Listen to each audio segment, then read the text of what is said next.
Hey, everybody. Welcome to another episode of Building an Iconic Life. I have a really good friend with me today, Steve Gamlin. We've been talking behind stage a little bit and reminiscing on some stories as well as just some experiences of growing up. And stay tuned on this episode. I think you're going to get a lot out of it. I came from the mud. There's dirt on my hands. Welcome to Build an Iconic Life podcast. I'm your host, Chris Whitehead, and this podcast is dedicated to help you build a life with zero regrets by focusing on how you have everything you need to stand up, stand out, and live life on your terms. Let's dive right in. Hey, Steve. How you doing, man? Good, Chris. How you doing? I'm doing well. I really appreciate you taking time to speak to my audience, and I'm really excited to share with them. And, you know, while we were talking backstage, a question popped in, and I'm going to hit this right off the bat. And it's going to be a tough one, man. But it might not be for you. So the question is, who is Steve Gamlin? Steve Gamlin is a force of positivity, kindness, laughter, all too often over the decades, insecurity and lack of confidence, but he's a work in progress and he's climbing. I'm a human plus sign and I guess one end of a jumper cable is how I would describe myself. I love that. You know, I think what's important about that, one of the things I respect about you the most is regardless of the shit sandwiches you've eaten, you keep getting back up. You keep getting back up and you're unwilling to settle for less than what you believe in. It was probably, even when I met you 11 years ago, the one thing about you was you had your own opinion. I've watched your opinion change and you've certainly watched mine change, but the idea that you were willing to stand by yourself if you were the only one that had that opinion and stand in that spot is something I've respected a lot about you. What do you think created that belief system in you? Because not everybody's like that. Some people just change, you know, with the wind blowing. I used to go with the flow and I used to go and I'm thinking directly back into my radio career from 92 to 2002. I was called Silent Steve for 3 years because I was an off-air morning show producer because I basically didn't have the balls to get on a microphone. So for 8 of the first 10 years of my radio career, you didn't hear my voice on air and really off air. I didn't voice my opinion on stuff. I went with the crowd. I let my personality get steamrolled and dragged around, even when it meant I was, if not committing behaviors, but tolerating them and being dragged in with the bad crowd because I wouldn't stand up and say, hey, you know what? That's not for me. I worried too much about everyone's opinion. I did not want to be left behind or left out. And so I just kind of went along and glommed onto this type of people, this crowd, that if I were to even go look for them now, because I don't speak with any of them really, are probably on the same road they were on decades ago. And I finally said, what the hell am I doing here? You know, and then you get tortured in your mind. You're part of this and going along with it, but the whole time you're like, this is not me. What the hell are you doing? I'm yelling at myself now. Will you just grow a pair and stand up? Come on. So you used to be the other end of the jumper cable. Yeah, the dead battery.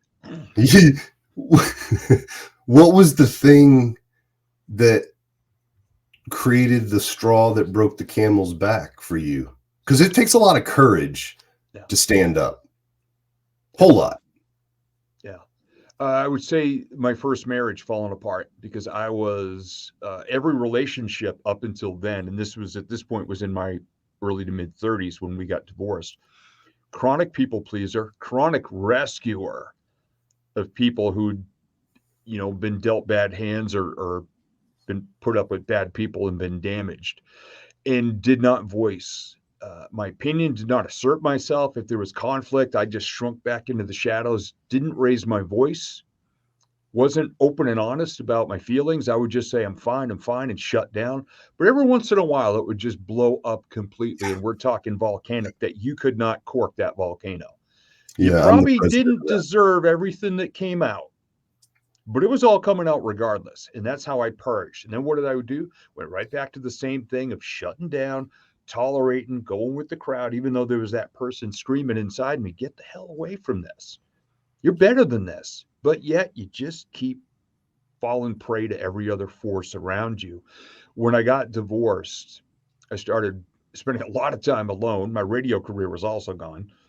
And I journaled a lot and I read a lot. And I said, I'm not going to get anywhere if I don't create a better version of myself. So I spent about 3 years really dedicated to being the version of me that I wanted. And luckily, I landed living back with family. I got that safety net to do all that work. Had I gone right back into radio or another relationship or similar Sucked you right back in. situations, I probably would have gone right back to it. I get it. But there was something inside of you when something that traumatic happens. And by the way, I've had multiple iterations of that kind of thing happening because God makes some of our heads a little harder than others. And, but when that tragedy struck, you had a choice to make. You saw the fork in the road and you chose to not continue to do the same things because somewhere in you, I guess, even though you didn't know where the other road led, you were like, well, if I keep doing what I keep doing, I'm going to keep getting what I keep getting. So tell me this, man. And I know the story, and everybody, if you don't know Steve Gamlin, you need to find him. He's been out here for decades. He's known all over social media, all over the internet. His stories are everywhere. But I know that there were moments in that process of you going, okay, I'm going to go down this new road. I'm going to be new Steve. I'm going to be bold. But opportunities happened that you could have created another potential fork in the road, one of them leading right back to where that other road is, and one of them continuing to forge this new path, the Robert Frost path, the road less traveled. Tell us about some of those incidents. And not the ones that you talk about regularly, but some of those incidents where you had a major life crisis moment, even though you'd made the right decision, that if you hadn't have chosen the way you chose, it would have led you right back to the other way. And instead it led you to this way. It's funny because you're actually part of a couple of them. You may not have even thought these stories were coming, but like Chris said, we've known each other for about 11 years or so, and we've seen each other at our best and our absolute worst. Amen. And a couple of my worsts, you were part of.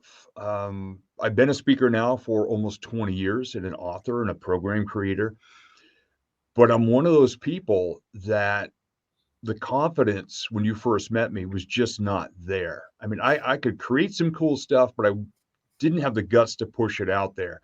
And when it didn't get out there and success didn't happen, but I was working and all that, and being isolated from a former career full of buildings full of crazy creative people, depression sets in, anxiety sets in, imposter syndrome. I mean, I bought the whole damn wardrobe in size 14 boots, and I kicked myself with them on a regular basis. And this is, the road of self-deprecation is a freaking cul-de-sac, and it kept, I'd say I'm walking this way, and I keep winding up back at this really shitty place in my own head, wondering, is anything I'm creating even providing value for people? Is what I'm doing real? Am I actually doing this right? Can I ever make a dime doing this? Because I didn't have the guts at the time or believe in myself to put the pricing where I knew it should have been. I was back to rescuing people. Oh, you need a speaker? I'll do it for free. No problem. Schedule's full. Not a dime coming in. Why isn't there a dime coming in? Well, maybe my stuff isn't that good. And I took that freaking cul-de-sac over and over, cyclically, every couple of years for more than a decade.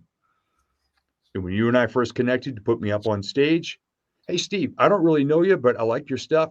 I want you to speak all 3 days. What did I do on the third day?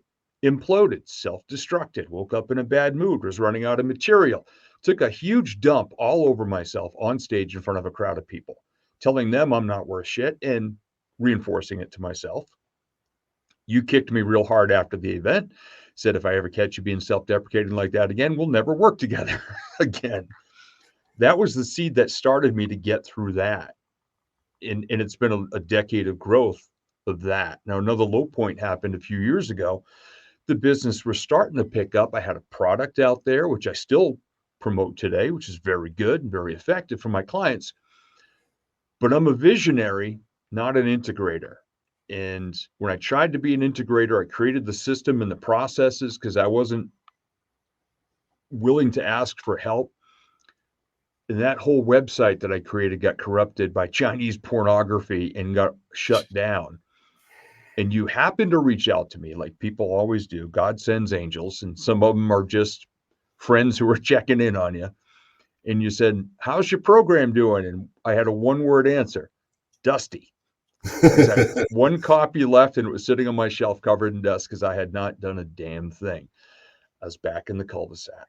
And it was just, you look up and you ask God, this was going really well for a little bit. Is this a joke? Like, do I even matter? Do I have an impact on anybody?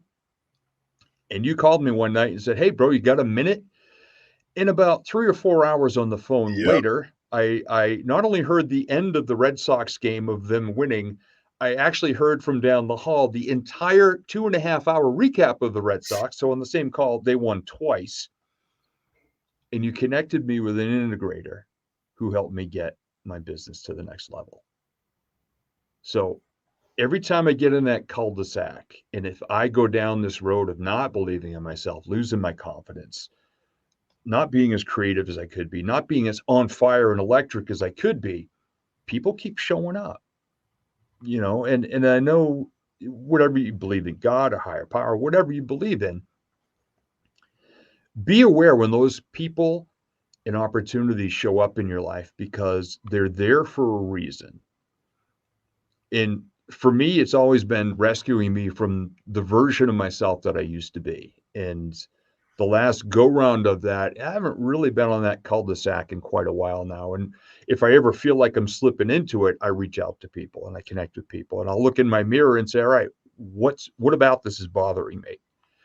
And what have I learned to get through it now versus falling back into those old patterns? And that's been a huge help. So whether you thought that was going to be the answer or not. No, I didn't. I really appreciate it too. And I think for me, I was thinking about that. I think it's good that for me, it's good that I don't know that I'm doing that at the time that I'm doing it. Like you, I believe everybody has an overcoming story or series of those stories. And, I've had my own, and it was going from being overconfident because it was masking a massive insecurity. I started as an entrepreneur at 24 years old. I made it until my senior year of college and quit 13 credits shy of graduating.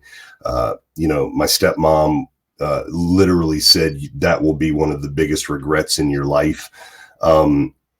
Whether it is or not, it's not having a lot of emotional intelligence in the moment to realize where somebody is that makes a decision like that. So I felt very alone.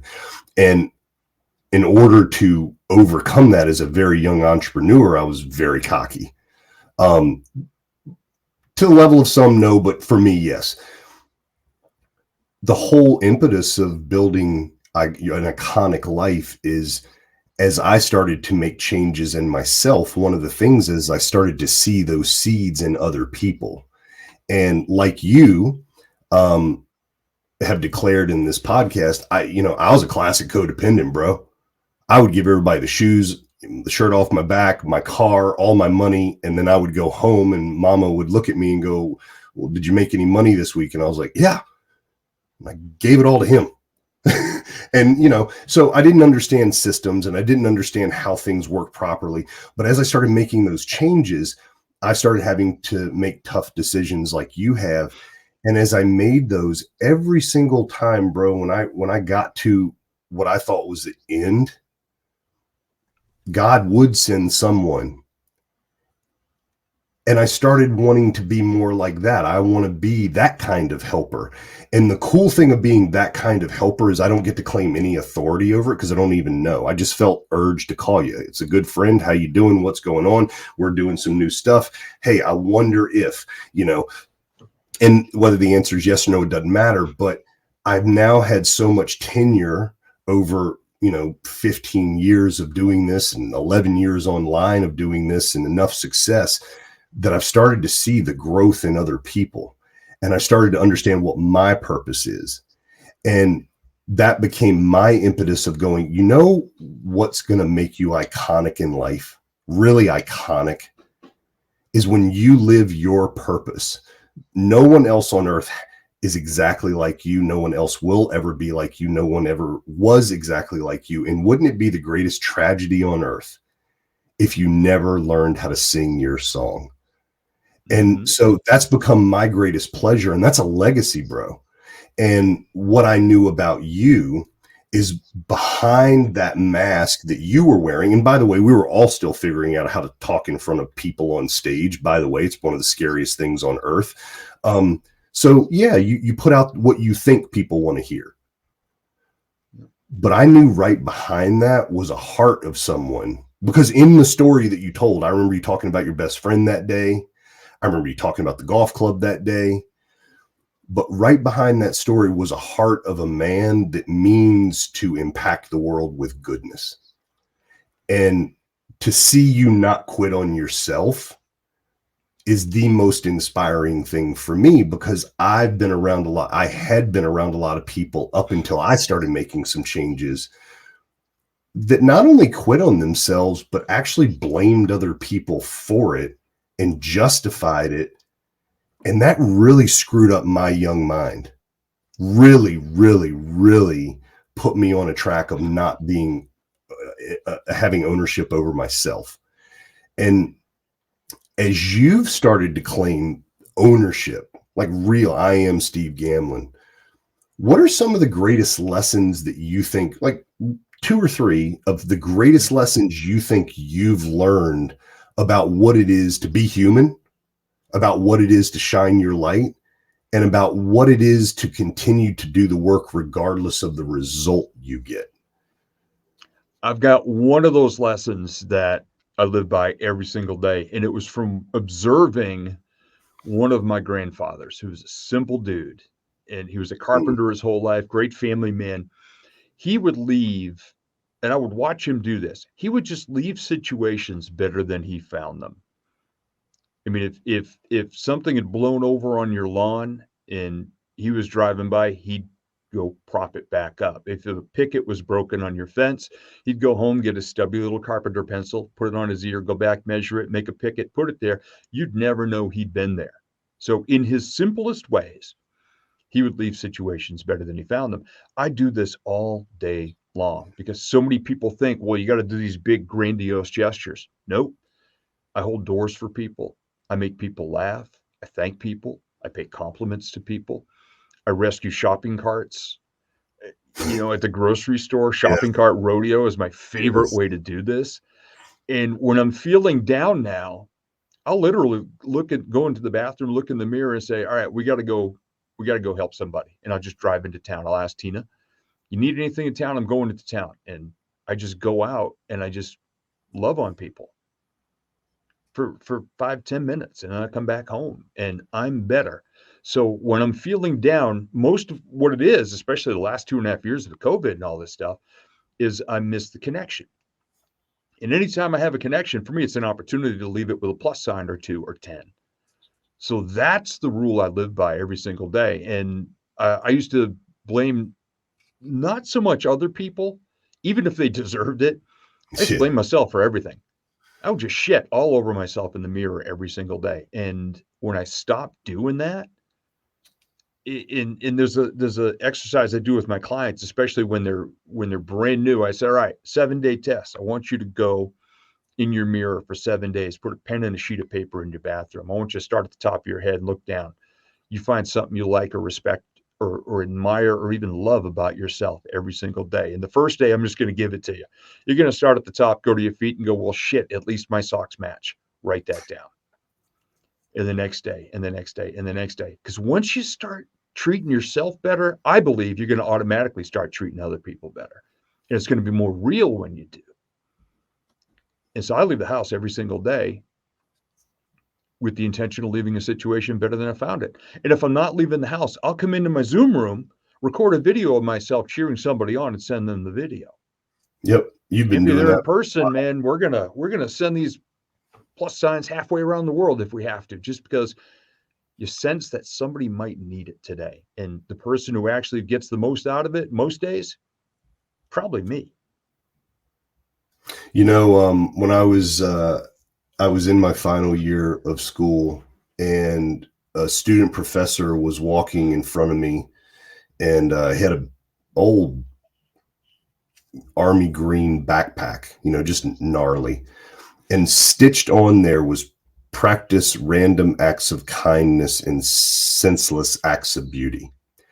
And dude, I was so messed up as a 19-year-old. I think I was 19 or 20. I was just starting to really explore my own belief systems. But I remember seeing that stitching. I mean, it wasn't a sticker, it was stitched on there. So, I mean, somebody took time to put this thing on the backpack. Yeah. And I just remember that was the beginning of a spark for me. And I think about all that I've done since then, all the people that I've had the opportunity to impact and to leave a positive message with. What if that hadn't have been there? What if a Steve Gamlin hadn't run across the parking lot to hold the door for grandma? I've seen you do it, literally seen you do it. I've seen you not only be the proponent of the rodeo for shopping carts, I've also seen you get a little upset when you've watched people leave them there. But I know that you're very much like that sticker that was stitched on the back. And the fact that you do it from a place of you're not so worried about what's coming back to you. Dive into that just a little bit. Like, where did that start to change? And what's the balance? Because the old Steve gave it all away and didn't worry about anything for himself either, but he beat himself in the face.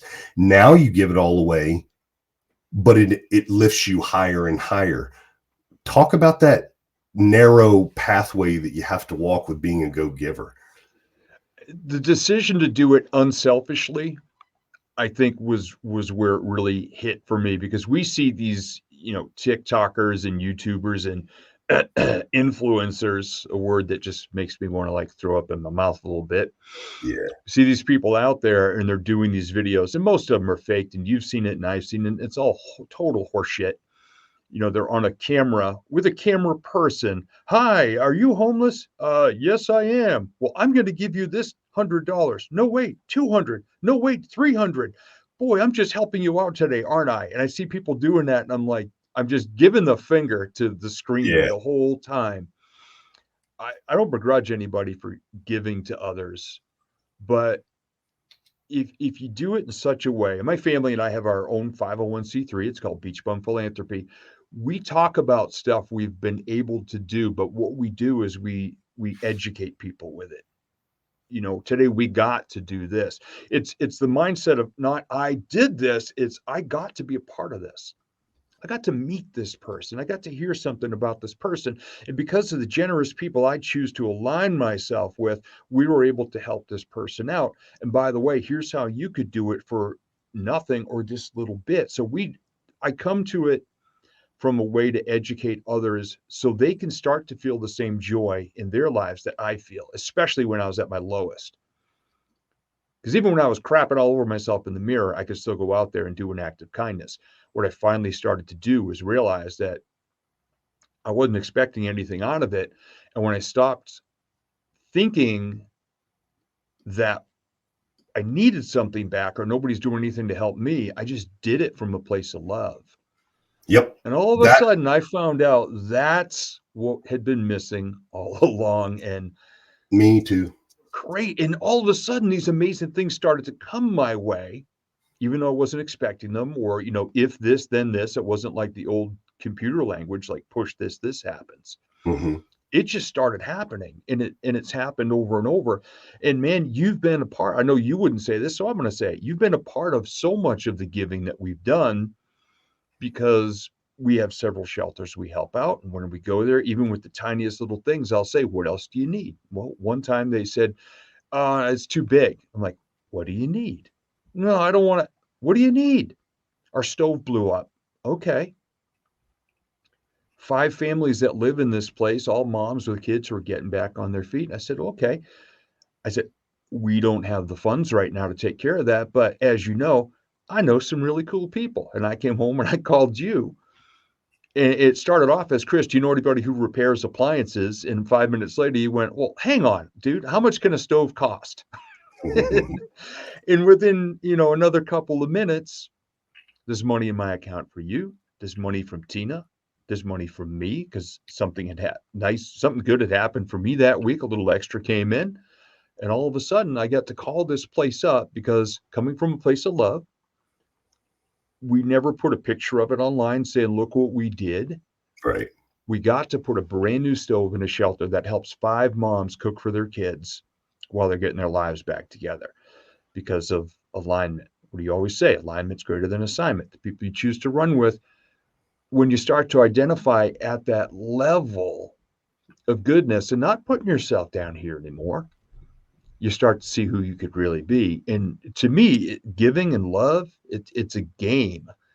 And I can't lose if I show up and play every day with a full heart and being the best version of who I am, and living by my core values, which they're on my wall, but they're also tattooed on my brain.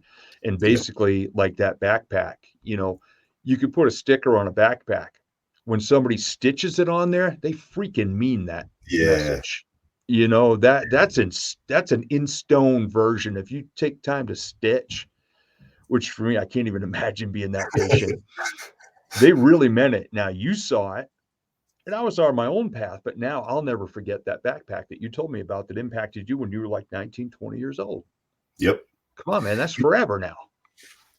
Bro, that was the hardest thing for me, is getting rid of the last 10% and even the last 1% of why am I doing what I do.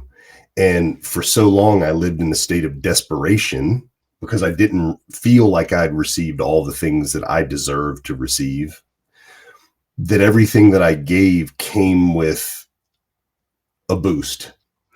I don't know, financial, ego, it didn't matter what the boost was. But I realized I wasn't doing it selflessly. And I think that was the word that you used. Yeah. And when I started committing myself to being that kind of man, Robin showed up. And I thought, it's all going to be unicorns and rainbow farts or unicorn farts and rainbows. Yep. And what ended up happening is everything that was going up immediately started going down. And we had a big mastermind call yesterday, and somebody was saying, Chris, I started working with you and then my life went to shit. And I just started laughing. I was like, well, how is it now? And they're like, well, it's way better. And I said, that's why I respect you so much. Because when we go through personal development, one of the first, and I said, the poo-poo has to come to the surface, right? But keeping with my story, things started going downhill really quick. And Robin and I went through it. And what I had to learn as a man is, am I here for you? Or are you my placeholder to put on the mantle and say, look at my pretty ornament? And that level was another click up that roller coaster ride of me becoming a real boy instead of Pinocchio. And it's led me to opportunities with you and other people. And what's funny is, until you brought up this, I didn't even remember that. I forgot that I did it. And that leads to another point. On that call yesterday too, I then got off and that call and had a private phone call with a client. And we were talking about the necessity to remind yourself of your wins.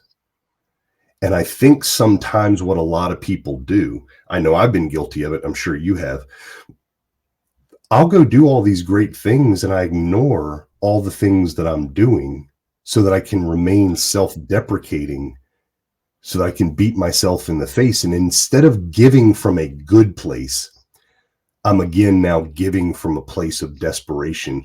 And I'm telling you that the people that smell that are called sharks in the water, and they will take advantage of it. Mm-hmm. So even with you and I, we were working together, in the same office.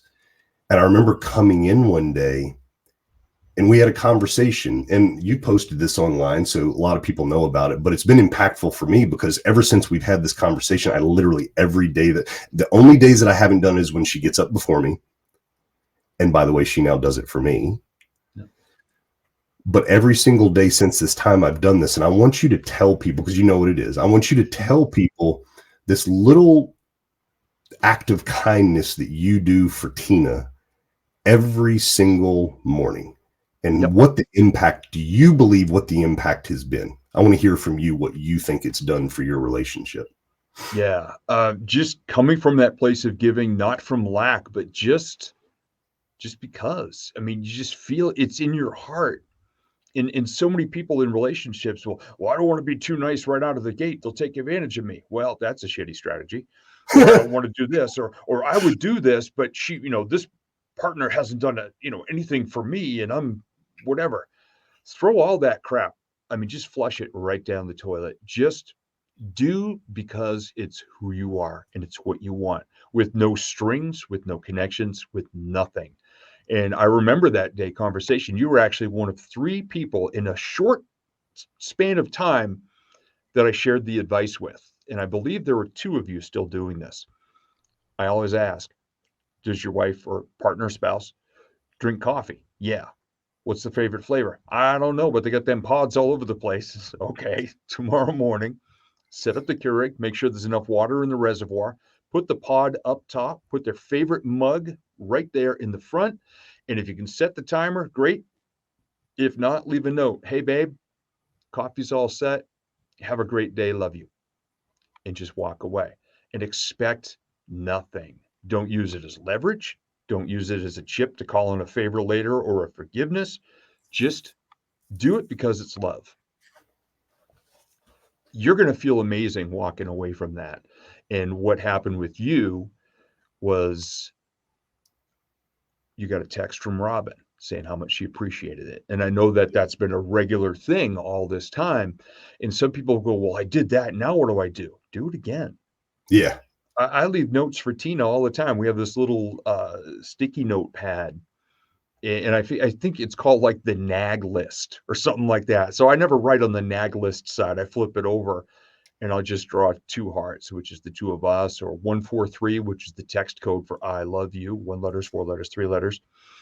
Or I'll just, my favorite moment from the previous day with her, I'll just write it, leave it on a note. It takes me less than 20 seconds. But it means the world to her because I know her love language. That's another important thing, is to know what our partners appreciate. Because so many people, I bought this person all this stuff and they don't appreciate it. Well, dude, that ain't their love language. Stop trying to buy love, and why don't you just go give her a foot rub or him a foot rub or hold hands? And Tina and I fall asleep every night holding hands. That's how we fall asleep. We wake up first thing in the morning, our feet touch. 5:30 in the morning when I get up to work out, our feet touch, and we both go, that's my first smile of the day every day. We've been together 15 and a half years. Every day, those little things will create the most amazing relationships. So cut the bullshit, stop listening to what other people say, and figure out who the 2 of you are and do that. It's there's some similarities between that and building a business, and everybody wants, as of today, it's very popular to be an entrepreneur. When we became entrepreneurs, I promise you, it was not popular. We were crazy. There was very little training on it. Very little, you would have to go get an MBA if you wanted to know how to structure a business. Now you can pay somebody like me, like you, to train you on all the things that we learn not to do. And here are the things that you do. Mm-hmm. But one of the creative parts of owning a business is you get to do what you want to do. Yeah. And those become SOPs, standard operating procedures. And if I'm willing to set an intention out there, like making coffee for Robin, that's very similar to every day that I come into the office, I make sure the reservoir is filled with water for coffee for the employees. That doesn't mean that I have to be the one to do it forever, but it does mean that once we set the standard, we keep the standard. What if I'm mad at everybody? You should probably still make the coffee reservoir full. Why? Well, how does the business keep moving forward if everybody decides to act on their emotions today and they go home early? And the same thing in a relationship. If we don't provide some traditions, if we don't provide some consistency, we're letting the other person know that everything is conditional. I've never seen a business last long term that's conditional. Mm-hmm. And so everything that happens in a relationship also happens in a business. And when we can marry those two things together appropriately, I think we can create something very, very dynamic. And one of the things that I've seen you do is refine something. Listen, in this phone call, we've talked about marriages. We've talked about core values. We've talked about business a little bit. We've talked about overcoming yourself and what real personal development looks like, the good, the bad, and the ugly. I mean, it's kind of meaty. And in this process for about a decade, you've had a program. For 5 years, you've had a very robust program. What is the thing that you do, the front end program that you offer everyone, and why is it so important? Biggest thing I do in my coaching, the program itself is called Vision Board Mastery. The toughest thing I watch people go through, and I know this because people have since admitted to me, no vision for what they want. You know, there's what the rest of the world says success is, or failure is, or the ultimate version of everything is. I don't think enough people are being trained to figure out exactly what they want in business, with their money, their physical health, their emotional well-being. How many people actually set goals to have certain emotions throughout the year? Not enough.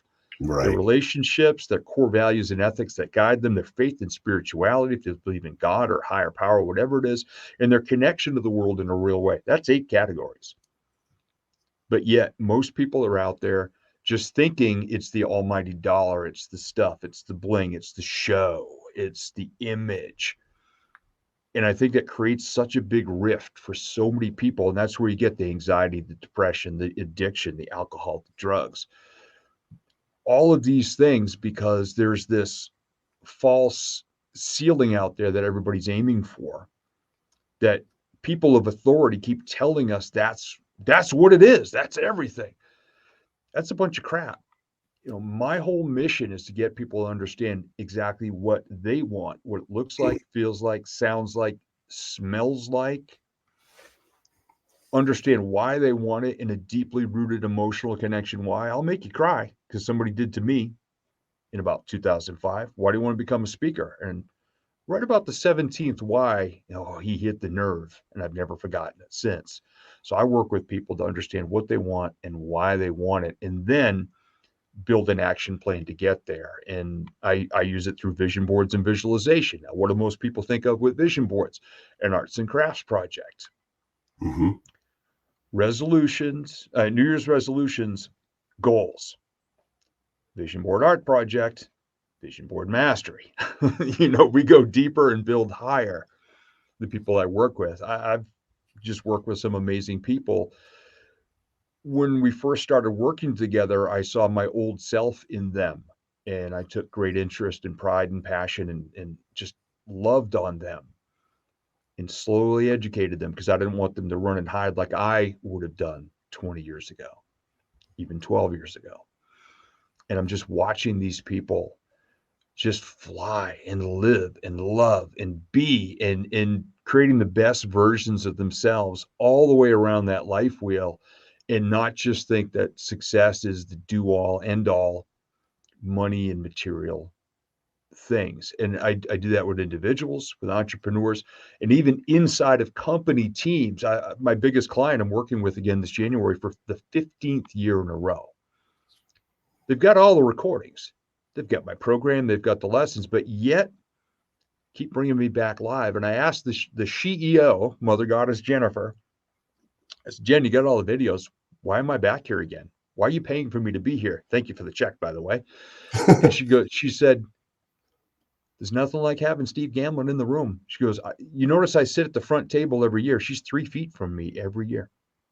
She's right there. She goes, Steve, there's nothing like having you there because of who you are, where you've come from. And we want to tap into the life you're living and enjoying now for what it means for each of us. It's beautiful, man. Fair enough. Here's the agreement for next year. And I love it because it makes me better. And I keep track of these people all year round. They think it's that one day. There's not a day that goes by that I don't think of something or share something or identify something or observe something in them that I'm cheering on a daily basis. So for all the gurus out there who get a bad name, rah, rah, rah, buy my shit. Mm-hmm. You and I are not like that. And that's what I love about the way we do what we do. And that's why we're still running together, brothers, a decade plus later, through the highs and the lows, personally and professionally, whatever. We just keep rising up, dusting ourselves off, and turn that light back on and just shine it. Yep. It's not the fast path. But I was built different and you were built different. It's the path that fulfills my purpose on earth. And I feel obligated to find a level of success because I know that it's an attractant to other people to know that you know what you're talking about. But it's also a hindrance to the message. And so there's a fine line to be ridden. And it's one of the reasons I love running with you, dude, because you do the exact same thing.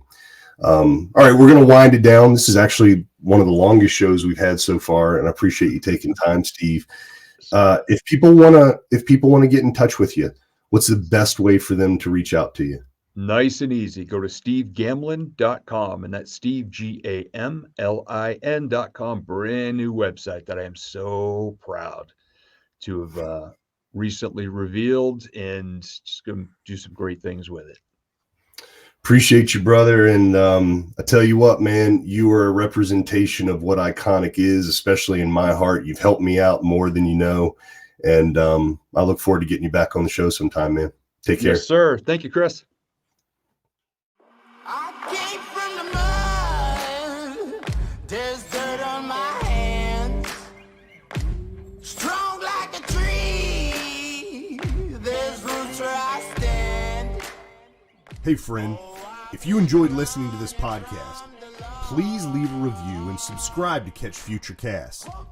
If you really enjoyed this episode, make sure you share it so others can benefit from it as well. I'll see you in the trenches. Try to catch me howling at the moon.